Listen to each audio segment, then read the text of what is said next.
Perspective versus perception. Perspective, a particular attitude or way of seeing something. ஒரு விடயத்தை பார்க்கும் தனிப்பட்ட கோணம். How you see something.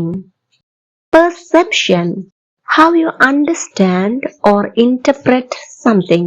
ஒரு விடயத்தை பற்றி உருவாகும் புரிதல் அல்லது எண்ணம். அழகை பற்றிய அவளது புரிதல் தனித்துவமானது. Her perception of beauty is unique. நம்முடைய புரிதல்கள் சில சமயம் நம்முடைய உணர்வுகளால் ஆதிக்கம் செய்யப்படுகின்றன.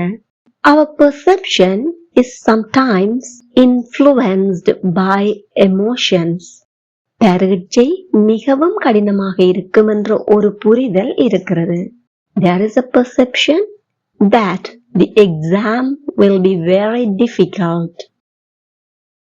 ஒவ்வொருவருக்கும் வாழ்க்கையை பற்றிய தனி பார்வை, அதாவது தனிப்பட்ட பார்வை உள்ளது.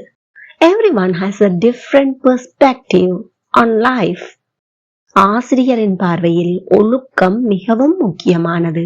From a teacher's perspective, discipline is very important. பிரச்சனையை வேறொரு பார்வையில் பார்க்க முயற்சி செய்யுங்க. Try to see the problem from another perspective. இப்போ உங்களுக்கான சிறிய ஒரு முயற்சி. My blank about success changed after failure. Choose the word which is suitable. எது பொருத்தமோ அந்த வேர்டை போட்டு ஃபில் பண்ணுங்க. அனுபவத்துடன் பார்வை மாறுகிறது, அதாவது நாம் பார்க்கின்ற கோணம் மாறுகிறது. சந்தைப்படுத்தல் ஒரு பொருளை பற்றிய புரிதலை உருவாக்குகிறது. Please comment your answer. Subscribe for more videos.